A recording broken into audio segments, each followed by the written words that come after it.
let's talk about that. So we can Yeah. Don't know yet. Might be that. Nice to meet you. So.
take some due diligence to try to find an appropriate new home for the Pawtucket Red Sox.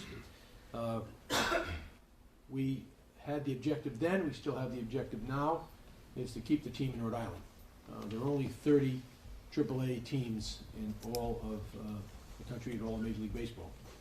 And Rhode Island is privileged to have one and have one of the most successful ones. That's a great tribute to the brand, the strong brand of the Boston Red Sox, which is almost like a religion in New England. But it's also a tribute to Ben Mondor and his genius and his dedication to the team and to the community. And we're going to do all we can to honor that legacy and that tradition. And we would like to keep the team in Rhode Island, and we're going to make a real effort to do that. So we went about the task of trying to find a suitable location for a new ballpark in Rhode Island. And we searched the state considerably from end to end. Larry and I have a particular bias for an urban ballpark. We happen to like urban baseball parks. We think they're exciting for a city. We think it produces a lot of economic activity. We think it lifts the community pride. And it's just exciting to be near one. I don't know if you drive through a city any day and you come upon a ballpark. First time you're in a city and you drive and you see a ballpark, your pulse quickens. And you look inside and you find out there's 10,000 people in there and they're cheering for a baseball team, or they're cheering for a football team, or they're cheering for a concert, or cheering some other event there. And your pulse quickens and you say, this is an interesting city. This is a pretty exciting, dynamic place. I like this here. Well, that's what we're going to try to do in downtown Providence. We've never had a ballpark like this in Providence. We think it's a great opportunity to lift the spirits of the people and to create economic activity, to create employment, and to make Providence an exciting place, and hopefully light a spark that will be the beginning of an economic rejuvenation. We think this investment of a ballpark is catalytic, and it'll help the community considerably. It'll help the state leaders and the city leaders to improve the economy and bring the high-paying jobs we all want to the state, and change the image, if you will, of Rhode Island and the capital city. We think it'll do that. So today we have a couple of things to go over with you. We have, as I indicated previously, so you join me on a walk at the ballpark. There are two legs to our due diligence. The first leg was, would the site we found be suitable for a ballpark? And we completed a lot of due diligence, spent a lot of money on engineering and normal due diligence expenditures. And we concluded that with the help of our advisors, that the land we found was not only suitable, it was virtually perfect. It was tight, it was close, it was in a downtown area, it was within a 15-minute walk of a train station. It's within a 15-minute walk of thousands of people who work in downtown Providence, who live in downtown Providence in apartments, who live in Fox Point, who live in the Hope section of Mount Hope section of Providence, who live in the south side of Providence, who live in the east side of Providence. Thousands of people could walk to the games, and walk to the concerts, and walk to anything else we have there.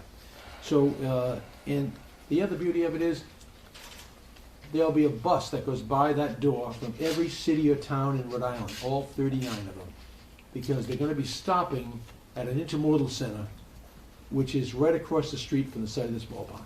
So whether you live in Central Falls or you live in Westerly, whether you live in Middletown or you live in West Warwick, you'll be able to take a bus with your family to the ball game and go home that night on a bus, right in front of this ballpark. That is a new mode of transportation for baseball, in professional baseball, because you're not able to do that in Pawtucket today. We're able to do that in downtown Providence. 50% of the people who come to our ball games in Pawtucket are from Massachusetts.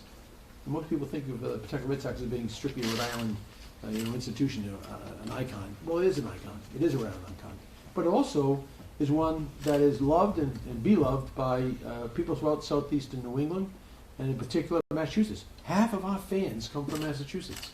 That train station nearby is going to be a terrific asset for us to help facilitate their transportation to and from the ball games.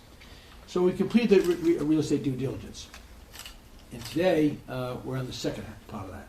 And that is, what is our proposal? And everyone, all of you have been kind and patient and asked us about that. We've taken the time, we've engaged a an economic expert, a firm that has done 40 or 50 of these types of economic impact studies, to determine, to evaluate, to calculate what the total tax benefits will be to the state and the city. Because we also know, as I've said many times, that we can't do this alone. No one builds a ballpark today anywhere and operates a AAA franchise without some public support. There are 30 teams in the AAA Baseball League, and 27 of them are playing in ballparks that were built with bonds and notes and public debt of their cities or their state, or their quasi-governmental agencies. That includes Pawtucket, right? Sorry? McCoy Stadium. McCoy Stadium is one of those 27. And we're privileged to be subsidized by the state of Rhode Island with a lease payment of $34,000 a year to play in Pawtucket. And that's a terrific lease. In any event, we hired an economic development authority, and we also hired architects. And we wanted to get the best architects possible. We have a joint venture with two that the Red Sox have worked with before.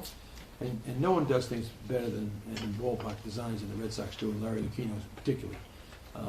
He's a genius in this area. He's done the Camden Yards in Baltimore. He did Petco in San Diego. He masterminded with the new ownership the restoration and renovation of Fenway Park. And we did the absolutely state-of-the-art envy of everyone in baseball, of the minor league spring training complex in Fort Myers. And now, hopefully, we'll have an opportunity to do so in our home state of Rhode Island. We hired Populous and DLAQ, which are two renowned firms, have great experience in this area. And our mission, and Larry's goal, and mine as well, is to build a state-of-the-art ballpark, an urban ballpark, located at this site, which will be very visible from the highways. That's Interstate 195 going east and west, and Interstate 95 going north and south, and to do it in a way that will be the envy of the league. So, without further ado, I'm going to introduce the two architects. I have them step forward now, if they don't mind, and they'll walk you through. I think you have in your package some, I think 4 or 5 renderings of our new ballpark, and they'll walk you through the highlights of it for about 5 or 10 minutes, and then after that, I'm going to introduce the economic development consultant, who will speak to the economic impact statement that they prepared that estimates the cost, the direct benefits to the state and the city. And then after that, I'll talk about the proposal that we're laying on the table today for the consideration of the state and the city, and then answer your questions. So without further ado, I introduce our two architects. Gentlemen, please step forward and walk us through this great design you have. My name is Chuck Izzo from DAIQ Architects in Boston. With me today, Mike Sabatini from Populous. DAIQ been involved in baseball on the major league level for about the last 20 years or so, including the last 12 or 13 with all the improvements at Fenway Park for Larry and Lucchino and the Red Sox. Populous has done probably more baseball parks at all levels than anybody else in the country. State-of-the-art minor league facilities, and we had the opportunity to collaborate with Populous on JetBlue for the Red Sox a couple years ago. We're going to test that collaboration a little further when Mike handles the computer and the slides while I do the talking here. We'll hopefully make that work. So we're happy to be here, happy to have the opportunity, a fantastic opportunity on a great site here in Providence. Take you through kind of our basic approach. It's a pretty early stage of the project, if you will. A lot of things yet to be resolved, but we're excited about the site and the prospects. We'll just kind of give you the framework of how we approach the project. So, just a little bit of context. Ballpark sits in the southwest corner of the parcel, as you probably know, at the intersection of Dyer Street, Chip Street, and Eddy Street. Home plate tucked into that kind of southwest corner. Ballpark opens towards the northeast. Third base line roughly paralleling Dyer Street to the north. Views over left field to downtown Providence, and out center field and right field to College Hill and neighborhoods up on the hill beyond. Great frontage on the river. And to access the ballpark, three major gates located at the three critical corners. So again, a home plate serving fans to the south, to the west, Jewelry District, South Providence, and beyond. It seemed to disappear in the last hour, so we're improvising. Okay. Entry plaza to the north at the end of Dorn Street on Dyer Street, accepting people coming from the north. And then a third entry point at the foot of the pedestrian bridge coming across the river from the east. The plan provides for about 3 acres of open space in addition to the ballpark on the 3 sides, the north, the east, and the south. About 1¼ acres on the south side, taking people from the east entry plaza and the pedestrian bridge, allowing them to cross outside the gates, open public space 24 hours a day, linking them to Dyer Street, the city walk network of pedestrian ways that extends to the west through South Providence and beyond. There is a similar open space north of the ballpark of about an 1.25 acres. About 1 acre of that space will be gated during the game. It is used for pre-game and in-game activities, things like picnic areas, barbecue facility, a little wiffle ball park, a kids play area. You can see that at the top portion of the site. As I said, that would be gated during the game time, but other than that would be ungated, and again allow people to penetrate through the site and into the pedestrian networks beyond. And then the open space extends up to the north and connects to the existing Riverwalk network of open space and goes to the next. So there's roughly a little more than 1 acre at the north, at the south, and about 3/4 of an acre of additional open space that's been added onto the Riverwalk network. So in terms of the exterior expression of the building, we really took our cues from the buildings in the neighborhood. Red brick, arch openings in the wall, and a little bit of structural steel decorative trim for features. Establish the aesthetic. The rhythm and the scale of the building really takes its cues from this, reinforces the neighborhood. One of the things we've always tried to do in the ballparks is build context and build a sense of neighborhood. We wanted to have a ballpark, an urban ballpark that respected the neighborhood, strengthened the neighborhood. That's what we've done here. So you can see this is the view from the Southeast Plaza. I'd say the landscape areas that are adjacent and around the ballpark also reflect the neighborhood, including the campus areas and institutional areas adjacent. So the fencing and the walls and the site elements all pick up cues of the area around it. Brick piers, wrought iron fences, things that exist in Providence that really create a Providence aesthetic, if you will, are being carried through in the ballpark. Ballpark is 3 stories. They're only about 50 feet high. It's not a big major league facility. It's a small scale, friendly kind of ballpark. It has 3 large volume and double height entry spaces at those 3 corners where you enter that allow activities in the ballpark to spill out onto the street, create activity on the street, and people passing by to walk through, walking by to see into the ballpark, activate the street frontage. There's been a lot of a concerted effort to break down the scale of this facade, create those openings to allow that transparency. At the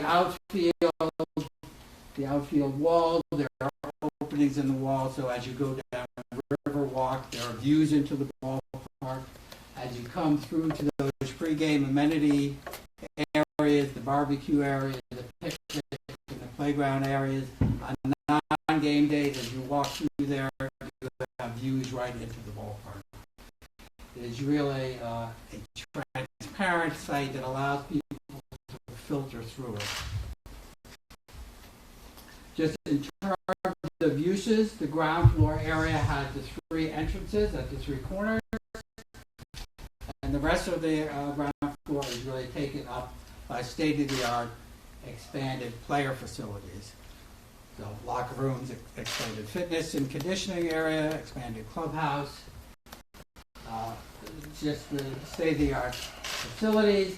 Additionally, because we are looking for a multi-use venue here, there are additional locker room facilities for the collegiate events and concerts and things like that that we envision here. The concourse is on the 2nd level. The field is at grade level. Given the water conditions, the field will be at grade level. It is not a ballpark where the field is depressed into the ground. It's at grade level. Fans will come in at those entry plazas, walk up to a concourse on the 2nd level where they access their seats. Concourse rings the rear of the ballpark and back of the seats. You'll be able to leave your seats at all times. Access concession stands, stretch your legs, but always maintain a view of the field. As you walk around, as you come around through right field, there is a raised concourse. It sits above the right field wall. It parallels the river walk, so you'll be able, as you go there, to look into the ballpark, watch the game. There's a drink rail along that elevated concourse, as well as look across to the river, come around to the burn seating area and outfield, and basically make a 360-degree circuit all the way around the ballpark.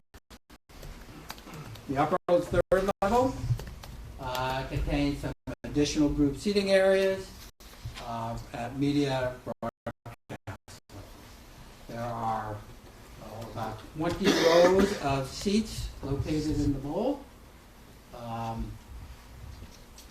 arranged around the infield, and then as you go around, and there's about 7,500 seats within the bowl itself, fixed seats within the bowl itself. As you go around and you get to kind of the standing room areas and berm areas and group areas, there's roughly another 1,800 seats for those kind of opportunities, and then there's another 500 to 800 seats upstairs for group sales and specialty group things and things like that. 10,000 seats in all? About 10,000 seats in all, give or take. So we want to stress that in addition to the kind of typical stadium baseball chair, and it's something that we've done at Fenway and at JetBlue and a number of places, and at other minor league facilities, there's a number of options for fans, including in the top left there is a berm seating area in the left field outfield. In this case, we're actually showing some little edges to the berm so that when it's a cold October day and you're there for a Brown football game, maybe you have something to kind of put your blanket down. Standing room, group sales, that's a photo from Fenway on the right. Stools at a drink rail and strategic places around the ballpark. 4 top tables. So there's a broad range of seating opportunities, different seating neighborhoods that allow just to make it a family-friendly place, a place for people to go out and have a good, entertaining time. The playing field itself sits at grade level. It has an irregular outfield shape. Many minor league facilities have a very symmetrical, simplistic kind of outfield. We're not doing that here. Given the context and probably one of the benefits of an urban site is you have constraints and you have context to kind of, like Fenway Park, dictate the shape and size of the ballpark. So we have a tight right field line, given the proximity of River Walk to the river. There'll be home runs into the river. A well-hit ball will make it past over the wall, over the river walk, and into the river itself. The elevated concourse is up 12 or 15 feet. As you come around behind the batter's eye, that's the starts to step down. Once you hit left field, you've got the bullpens and group sales area, you have a 4-foot wall. There's intentionally some odd geometries and cairns to the wall, so you get some exciting plays. You get rebounds off the tall wall in the right field. You get spectacular catches like the Mookie Betts catch the other day up against the bullpen wall. So we're trying to have an environment that encourages some kind of spectacular and fun kind of plays. Special events where the ball clears the wall and makes it into the river. I'll point out this slide shows the football configuration for the field. So oftentimes we end up playing football in Fenway Park occasionally. You know, we've designed it for Wrigley Field as well. It's not always a comfortable fit. I think the benefit here is we've known going in that we want to accommodate football, also accommodate soccer, men's lacrosse, a number of facilities. So the left field line is designed so that there are a pretty good chunk of good 50-yard line seats for football. The bullpens will need to come out. There'll be a little bit of transitions that have to be made, kind of like going from basketball to hockey in an arena. But it fits comfortably in there. They're full NCAA regulation field for football, soccer, lacrosse. Locker rooms for visiting football teams are under the berm out in the left center field. Home locker rooms for football are share the visitors' locker room for baseball. Right now, the home baseball locker room is just for the team. There's been a pretty good concentration on amenity areas for the fans, special amenity areas. This is a view looking south from the Riverwalk down into the ballpark. There's a wiffle ball field in the foreground. It's part of our pregame area for kids. There's a play area and then picnic areas that extend. That is the walkway then. If you continue to off the slide to the right, that would take you to Dyer Street, to Orange Street, and again, part of that city walk network of pedestrian ways. You're looking, actually, you can see you're looking underneath the bridge that connects the berm to the raised catwalk in right field into the ballpark. That would be a view you would have throughout on non-game days as well.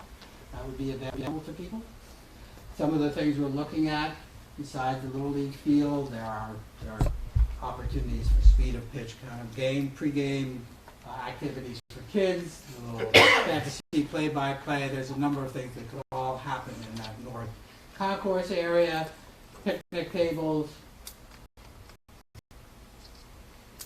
And then this is the view from the pedestrian bridge looking toward the east entry plaza and the right field corner. There's just a fantastic kind of opportunity in the right field corner for a kind of a signature brew pub element, if you will, looking into the field on game times, back over the river, really 360-degree views all the way around from that vantage point. A gathering place for kind of younger fans, very popular in minor league baseball. Similar facilities, Camden Yards on the left and the right field roof is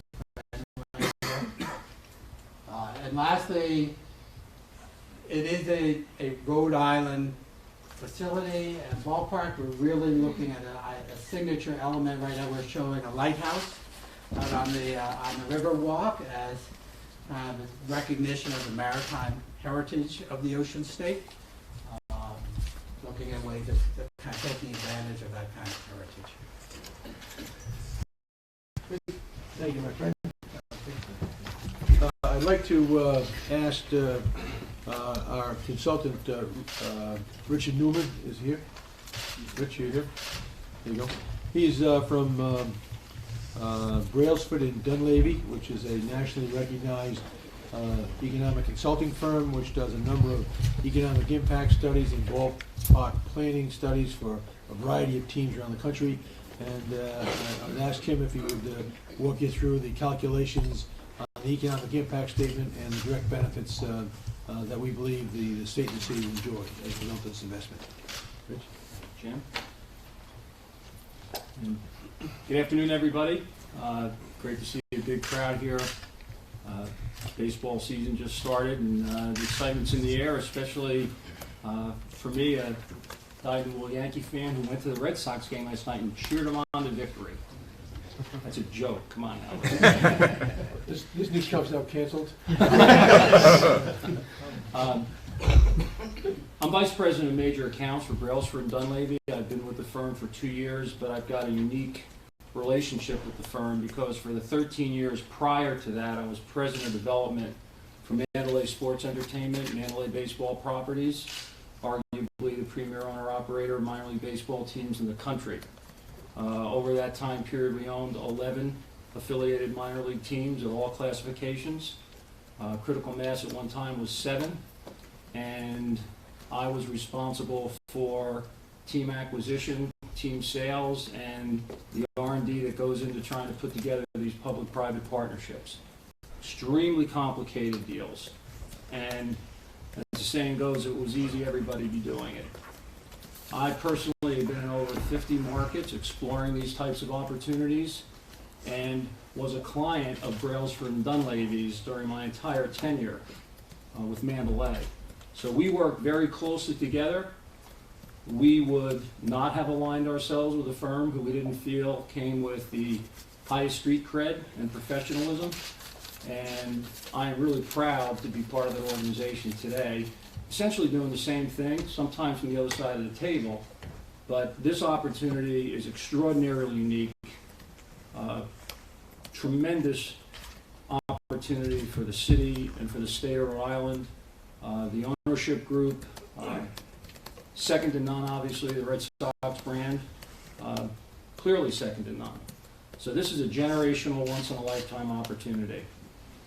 The probably most salient points to make for these economic impact results that you have in your packet today.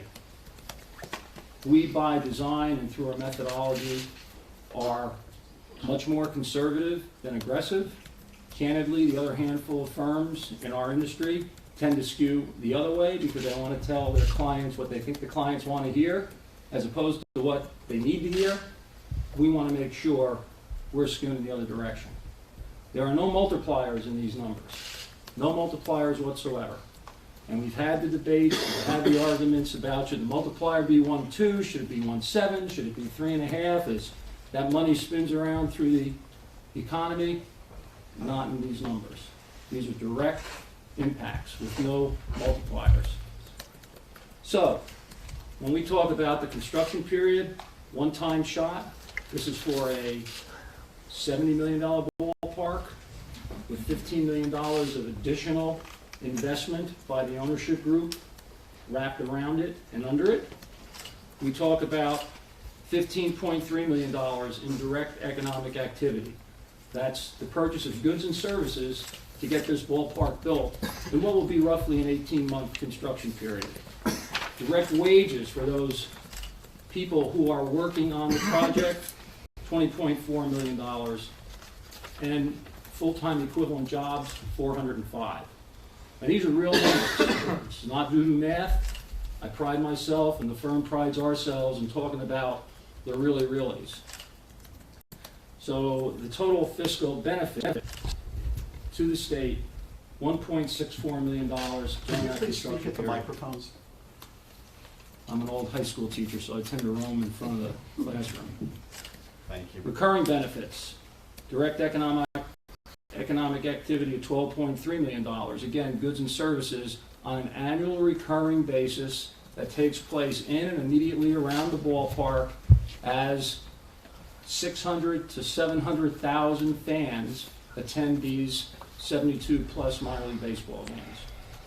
Direct wages of $6.8 million, 180 full-time jobs, and the state will receive a little over $2 million a year in direct tax revenue benefits. Sales tax, food and beverage, portion of the merchandise, hotel tax.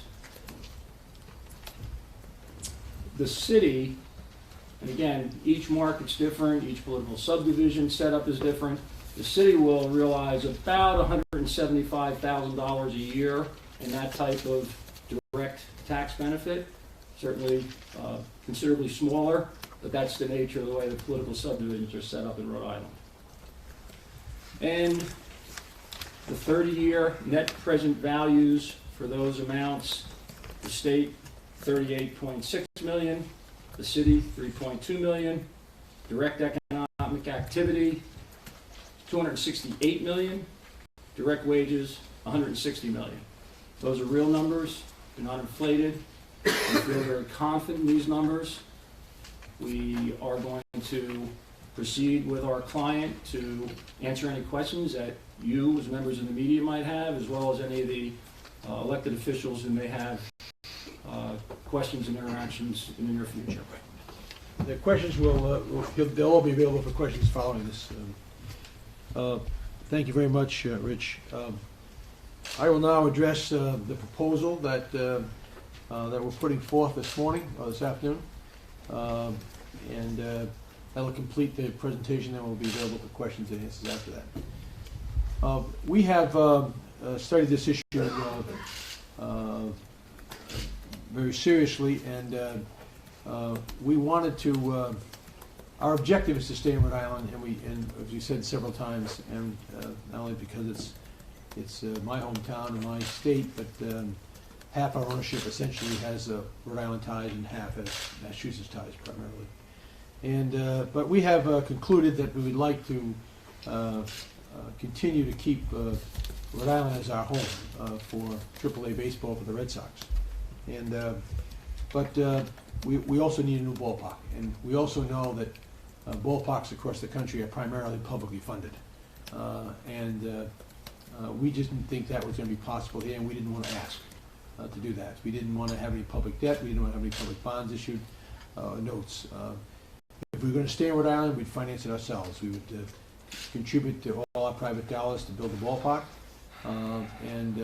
but then we'd need, obviously, to, as I said many times, we'd have to look to the state primarily to provide some financial support, not in the nature of support that most other ball teams receive, which are in effect the purchase and construction of a stadium that's given to the ball team, and they pay a modest lease payment, as we do now currently and have for years in Pawtucket. As I mentioned before, we pay a lease, an annual lease in Pawtucket, and our predecessors have as well, under the Mondor ownership of about $34,000 a year, and obviously no taxes.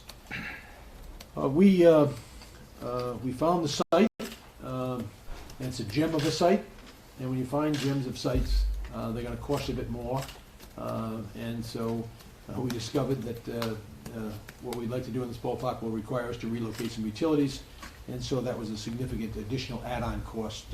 We also know that it's an urban environment, and while there's a lot of parking available in downtown Providence, in and around the site, we thought we should also add a parking garage so that our fans could come to the game and not have to pay normal urban parking rates for downtown. So we're building a garage for 750 cars in a joint venture with the owners of the South Street Landing project, and together we will invest about $20 million in parking, $10 million apiece, and people who attend our games and have a ticket to the game will be able to park there for that game day or evening for $3. And that's essentially what they're paying now when they have to pay for parking in Pawtucket. We have thought long and hard, and how do we come up with a proposal to keep the team in Rhode Island and to receive the public support that all ballparks require for minor league baseball, particularly at the level of AAA. And we obviously were influenced to some extent by our lease arrangement with the state in Pawtucket, which has been there for 15 years or more. And also we're influenced recently by the state's development, its participation in the development of the South Street Landing project. where a magnificent old power plant, which was, I think, built at the turn of the century, early in the 20th century. And that is a joint venture, as you recall, between the developer and the state of Rhode Island on one half, and also Brown University on the other. That beautiful building will end up having about 350,000 feet when it's completed. Half of it will be the nursing college for joint venture nursing college with the University of Rhode Island and Rhode Island College. And they've condominiumized the building, so that's a separate unit. And the developer is leasing that unit, building it out, leasing it to the state of Rhode Island on a 15-year lease. And at the end of the 15 years, the state will have the option to buy it at fair market value. The other half of that building is being leased to Brown University in a very similar arrangement, where Brown pays, an annual rent to the landlord, the state, and at the end of 15 years, the Brown will have the opportunity to buy their condominium unit, an option to buy it at fair market value, and that all takes place over a 15-year period. So influenced to some extent by those two leases, and particularly the most recent one with the South Landing project, South Street Landing project, which is only less than a year ago old. We came up with a plan to have a lease and a sublease arrangement, which we would enter into with the state. That would afford us the mechanism by which we would receive some financial support to go forward and operate our franchise, our AAA franchise in Providence. Under the proposal that would require legislation, the state would be authorized to go forward and lease the ballpark from the team. First, we have to get control of the site, so we would have a ground lease between Brown University, which own about 30% of the site, and the state of Rhode Island, which own about 70% of the site. So it'll be a common ground lease, and it'll run out for 30 years. And we'll also have 3 10-year options. That's a proposal that we're putting on the table. The responsibility of designing, and the responsibility of constructing, and the responsibility of completing that construction, such that a certificate of occupancy would be issued by the city, would be on the owners. The total cost of that project is estimated today to be about $85 million. That's a private investment of $85 million in this project, in this site. $70 million of that is the estimate of our cost for the ballpark itself, which will make it one of the best ballparks in all of minor league baseball. There's an additional $5 million that we've incorporated in our budget for the relocation of the utilities that I mentioned earlier to you, and that's in your pack, I think, in your information packet. One is the relocation of certain stormwater discharge facilities that are located in the left field area of the land that we're hoping to build a ballpark. And that'll be about a $5 million expenditure, we believe, based upon the estimates that we received from engineers, and in discussions with engineers at the Narragansett Bay Commission, which has responsibility for that facility. And there's a need to relocate a gas line, a significant gas line that also runs through the left field area, and that's owned by National Grid. And as we did with the Narragansett Bay Commission, we met with the leadership of the electric company, National Grid, and we have, with them, as we did with Narragansett Bay Commission, come up with a plan to relocate that particular pipeline, and it's estimated that it'll cost about $300,000. It's a much less complicated project than the one dealing with the Narragansett Bay Commission. So approximately $5 million, give or take a couple $100,000 maybe, will satisfy all the needs to relocate utilities. And then obviously that's $70 million for the park and $5 million for relocation. That's $75 million. We would we believe it's necessary to have a parking garage to assure fans that they can park next to the stadium, nearby the stadium, at a very reduced cost, a subsidized cost. We are going to subsidize the parking. The beauty of this, which allows us to do that, is it's a joint venture with the owners of the power plant restoration project, because they need parking for the nursing school and they need parking for the Brown University administrative offices during the day, Monday through Friday, from 8 to 5 p.m. We need parking at night for our ball games, and we need parking on weekends, which are times that the normal parking requirements of the power plant restoration project will not be using it. So it's a very good marriage of the two enterprises. That's why we're splitting the cost with them. So that's another $10 million. So if you add the $70 million for the ballpark, $5 million for the relocation, it's $75 million, plus the last $10 million for the investment in parking facilities. That gives you the $85 million, and we'll fund that 100% with our private funds. It'll probably be a combination of some equity and some debt funds, or we haven't even negotiated those terms yet, but whatever it is, it'll be our money, and we'll be responsible for paying it back. The difference, the mechanism by which we get the support that we need for this project is the difference between, to start off with, the difference between what we would be asking the state to lease the ballpark numbers, and at the same time, under sublease, pay them back a sublease, so then we would regain the possessory interest in ballpark. That difference, that delta, is a gross amount of dollars that will essentially be a subsidy. But then you'd have to reduce that subsidy by what taxes would be generated by operation of the ballpark and our investment in the ballpark. We've had Brailsford estimate that in their economic impact statement to be approximately a little more than $2 million a year. So if you take the $5 million original lease payment minus the $1 million sublease payment back, that's $4 million minus the $2 million of tax revenue. The net cost to the state on an annual basis, conservatively speaking, is $2 million. Now I say conservative because you've heard the economic development consultant talk about why they were conservative. They use no multipliers, which we asked them not to do, because we know people can say, well, the multiplier is too high, or someone will say it's too low.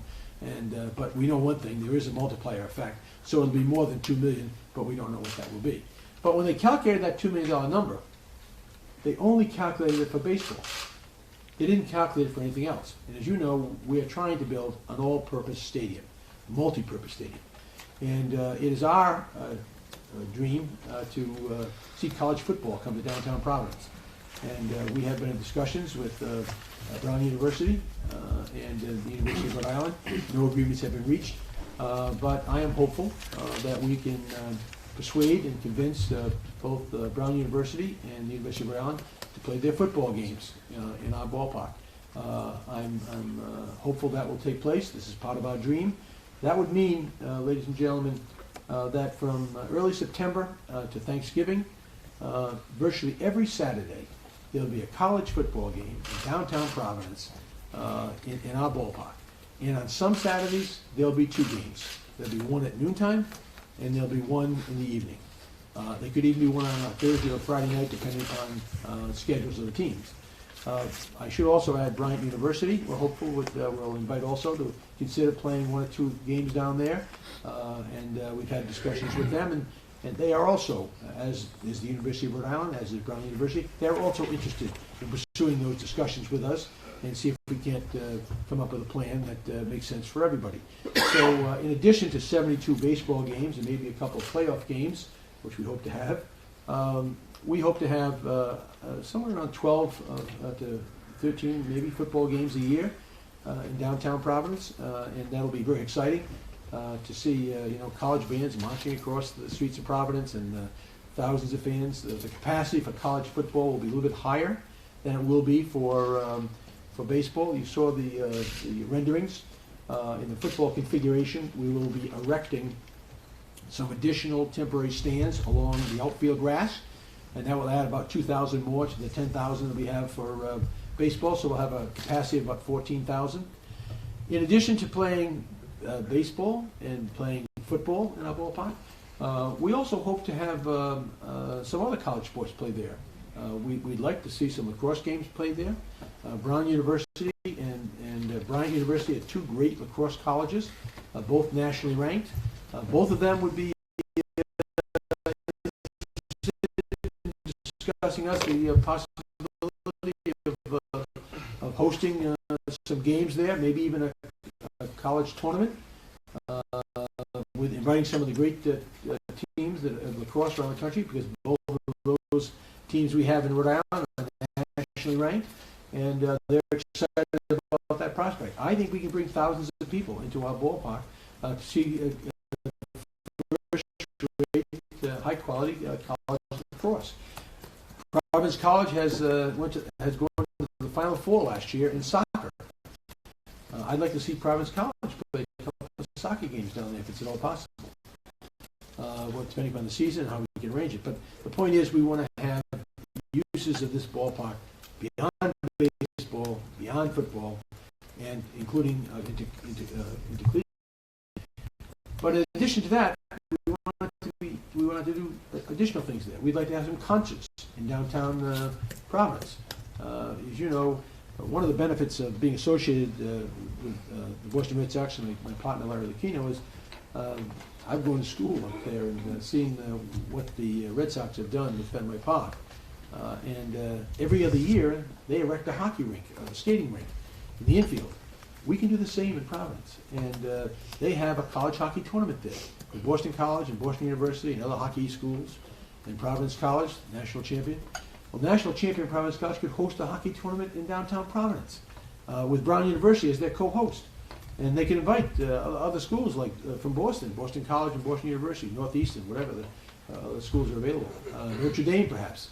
And we could have a great college hockey tournament in a weekend down here in Providence, just as we do in Fenway Park. And by the way, in Fenway Park we have family ice skating during the day when we're not playing hockey. It's a greatly received in Boston. It's one of the highlights of the winter season every other year. We can have the same thing here, skating and looking at night and in the afternoon at the beautiful skyline of Providence and the historic College Hill.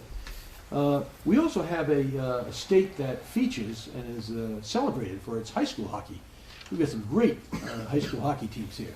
You know, I think my alma mater certainly LaSalle, but Mount St. Charles and Hendricken, Cranston, they all have some great hockey programs there.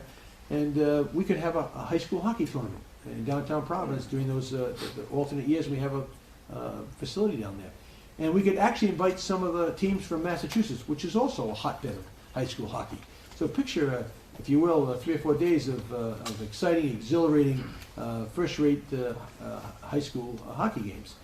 And frankly, the park could also serve as a great facility for interscholastic football games and baseball games in the city. So we're looking for a lot of uses in the ballpark.